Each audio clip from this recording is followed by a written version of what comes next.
नमस्कार। जय श्री कृष्ण। वंदे मातरम। प्रसंगटे रखिछु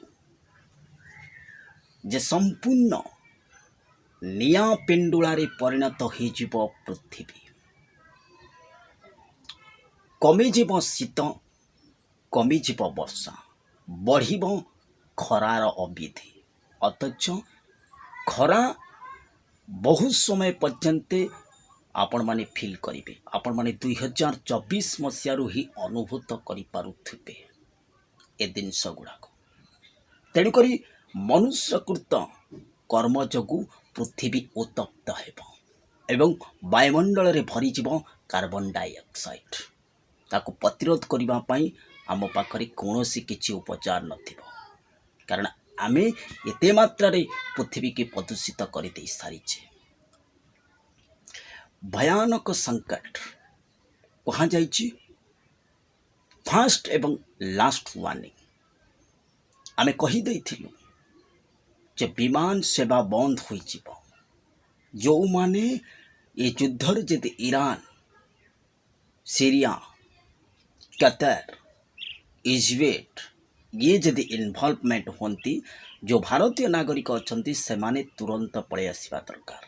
वर्तमान देखंतु ईरान, डेफिनेटली देखंतु ईरान वर्तमान ता एयरबेस को बंद कर देछि एवं केही जाई आसी पारु नाहंती। आ जी भी रही आपण माने सुरक्षित मन करुचंती तेबे रुहंतु, नचेत तुरंत लगेज पैकिंग करके बाहर पलि आसंतु। हेल्पलाइन नंबर मध्य इंडिया जारी कर दे सारिछि। कथा डेफिनेटली सत होइछि। तेबे आगु को क्रिटिकल समय, तेणुक सिचुएसन बहुत क्रिटिकल। तेणुक सावधान रही चलतु, सतर्क मध्य हियंतु।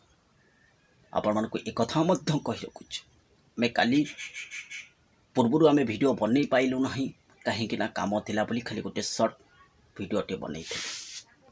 तेणुक सिचुएसन बहुत डिफिकल्ट। अथच खरा शीत जो परिमाण रे आपण देखिबे वर्तमान परिस्थिति लंबा अवधि धरी उत्तप्त हेब पृथ्वी। बढ़ीजिब समुद्रर टेम्परेचर। अकस्मात एमती वर्षा हेब, एमती फ्लड हेब, आपण जो डैम गुड़ाक करचंती से डैम मध्य कोलाप्स करिजिब।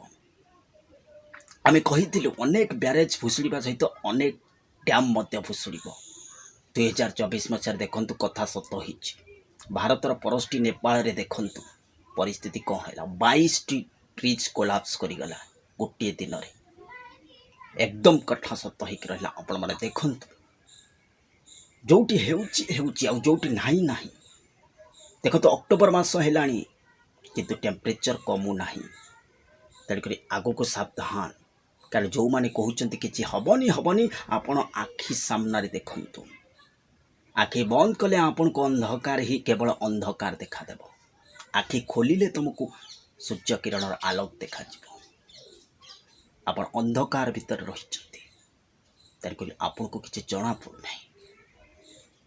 तेणुकरी सिचुएसन बहुत डिफिकल्ट। कहिथिला ये युद्ध रे जदि ये युद्ध को समाधान रास्ता न, काली जने भाई मते कमेंट करथिले जे 22 अक्टोबर पूर्व कौन हम देखा कहुला ना 2 तारीख अक्टोबर रे आउ एक वार फ्रंट खोलिबा। आपण देखते 2 तारीख 2 अक्टोबर रे सेप्टेम्बर एवं अक्टोबर रे आउ एक वार फ्रंट खोलिबा। डेफिनेटली ईरान अटैक कला। वर्तमान ईरान वर्तमान परमाणु तार ईरान परमाणु रिएक्टर ऊपर अटैक करबा पई इस्राएल बसिलानी। तापने देखंतु केते क्रिटिकल समय। परमाणु विस्फोरण चौटे भी होना कहीं वायुमंडल ही प्रभाव पड़ो, सारा विश्व रे यहाँ प्रभाव पड़ो।